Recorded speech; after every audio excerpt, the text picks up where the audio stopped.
Once again discovering my wife Emily Wilson's intimate conversations with her advisor, I went to her school to confront them. Her father said I was worthless and her brother said I deserved it. I wanted a divorce, but Emily threatened me with our son. For our son's sake, I chose to endure. I endured for a lifetime. Emily, whom I served my entire life, eventually became a professor and lived happily ever after. Meanwhile, I worked hard all my life only to be despised by my son, dying alone and sick in a rented apartment. I've returned to the day I asked for a divorce. After a flash of white light, I opened my eyes again. Emily was ordering me around with contempt, not at all like the educated woman she claimed to be. She said, "You worthless man, what are you trying to do? I'm my advisor's favorite student. We're discussing academics and here you are throwing a tantrum? You're incompetent and paranoid. Even if I were having an affair, it would be because you drove me to it." Emily spoke about cheating as if it were perfectly justified, showing no remorse or guilt, making it seem like I was the one who had done something wrong. Emily's brother, Noah Wilson, said dismissively, "Then divorce Emily. She's a PhD, about to become a university professor. You're just a taxi driver. You're lucky Emily married you. How dare you ruin Emily's reputation? I'm going to teach you a lesson today." With that, he tried to kick me. I quickly dodged but still crashed into a garbage can. Foul-smelling trash covered my entire body. Feeling the slippery floor beneath me, I was filled with grief and anger.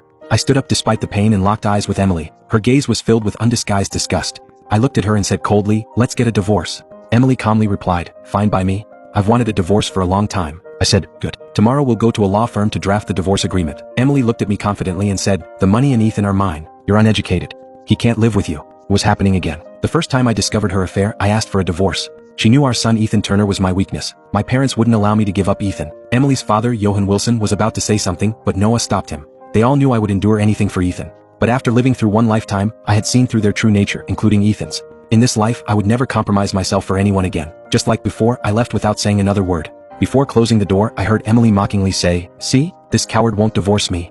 I smirked coldly, not caring about her words, and immediately started packing when I got home. Not long after we got married, I had been living in the basement. Emily complained that I woke up too early and wouldn't let me go upstairs. Meanwhile, Emily enjoyed the master bedroom upstairs and even moved her entire family in. Thinking about all this, I could only pity my former self. I no longer wanted to live in the basement. I was carrying my small suitcase upstairs when no one was home yet. Emily was probably still at the university, dating her advisor under the pretense of research. Johan and Noah were likely gambling somewhere. This apartment was bought for me by my parents. They spent their life savings to buy me this apartment, yet I was living in poverty. The apartment wasn't very spacious, with only 2 bedrooms. Emily and Ethan occupied the master bedroom, while Johan and Noah stayed in the second bedroom. I cleared out Johan and Noah's belongings from the second bedroom and piled them in the living room. Ethan came home and said with disdain, "Why aren't you out driving to make money at this hour? What are you doing at home?" I stared at Ethan, who had abandoned me in a rental apartment without support in my previous life, and didn't answer. Uncomfortable with my staring, Ethan angrily shouted at me, "No wonder your grandfather keeps telling you to get divorced. My mom deserves better." Then he went into the master bedroom.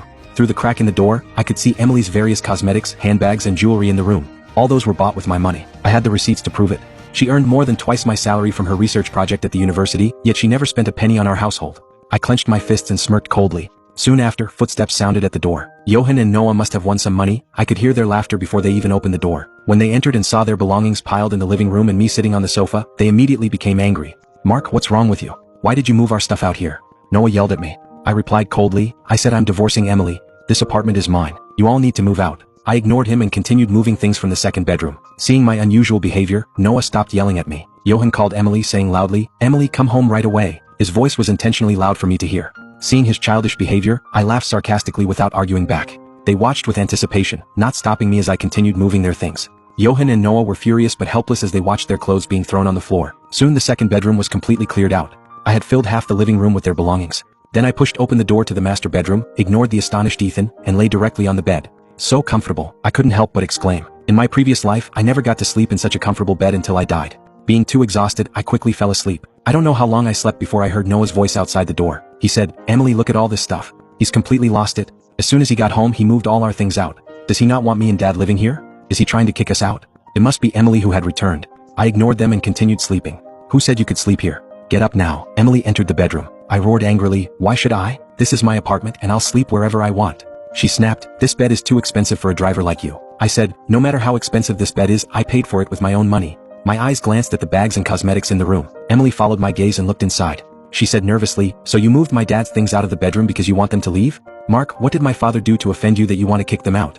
I said, "I have every right to ask them to leave. If they don't want to go, they need to pay for their Christmas accommodation and food." Seeing my firm attitude, Emily angrily slapped me across the face. That's when I noticed the red mark on her neck. I demanded, "What's that?" I stared at her neck. Emily looked uncomfortable and brushed it off. "I accidentally burned myself during an experiment. I shouldn't have spoken to you like that at the university today. I'm sorry." You can sleep here tonight. Ethan and I will sleep in the second bedroom. My dad and Noah will stay in the basement. Before I could ask anything else, Emily turned and left. Her sudden change in attitude surprised me. I knew perfectly well that the red mark was evidence of her affair. The room fell silent again as I calmly thought about my next steps. Emily's concession was just a temporary measure because I had caught her red-handed, and she wanted to prevent me from asking more questions. Knowing Noah and Johan's personalities, they would definitely resist moving to the basement. I was determined to get a divorce and wouldn't give Emily any of my assets. What? I'm supposed to sleep in the basement? No way. Emily, are you really letting that coward move back in? Emily said, lower your voice. While I was still deep in thought, Noah's angry voice rang out again. I walked toward the door wanting to hear more of their conversation, but when they heard my footsteps, they lowered their voices. I lit a cigarette. Before I could finish smoking, Ethan opened the door and said, Dad, I'm hungry. Make me something to eat. I'm tired. Let your mom and the others cook. Just don't bother me, I replied impatiently. I thought cynically, now Ethan remembers me. I work so hard every day and he still blames me. Johan and Noah would never take care of him. Ethan cried, if you won't cook for me, I don't want you as my dad anymore. I want George to be my dad. I wondered, could George be Emily's advisor? When did they meet? Has Emily been secretly taking Ethan to see her advisor? Confused, I was about to ask when Emily pulled Ethan away. She said, Ethan, don't talk nonsense. Your dad is too tired today, don't bother him. Your grandfather will cook tonight. Emily winked at Johan. Johan reluctantly shot me an angry look before heading to the kitchen. I coldly closed the door, locked it, and ignored them. But Emily's unusual behavior still made me suspicious. I had planned to sleep through, but due to habit, I woke up at 6 in the morning. I was about to go drive when, as I was preparing to open the basement door, I heard Noah and Johan talking. Noah, is Emily really getting divorced? Where will we live after that? Who will we get money from? Dad, don't worry. Emily said yesterday they won't get divorced. Mark loved Ethan so much before he won't agree to a divorce. This is temporary. He was acting crazy yesterday, even yelling at Ethan, keep your voice down. Emily secretly told me that in a few days she'll find a way to change the ownership of this apartment to Ethan's name. Mark loves Ethan so much he'll definitely agree. Then he'll have to take care of us for the rest of our lives. So that's what they were planning. Suppressing my anger, I left quietly. Just as I reached the front door, I ran into Emily who was about to go out. She asked with concern, where are you going so early? I answered, I went to buy cigarettes. If you have time, let's go file for divorce. You all can stay here for now. Once you find a place, move out. I won't charge you rent. Emily's face turned pale. Mark, are you really going to push me this far?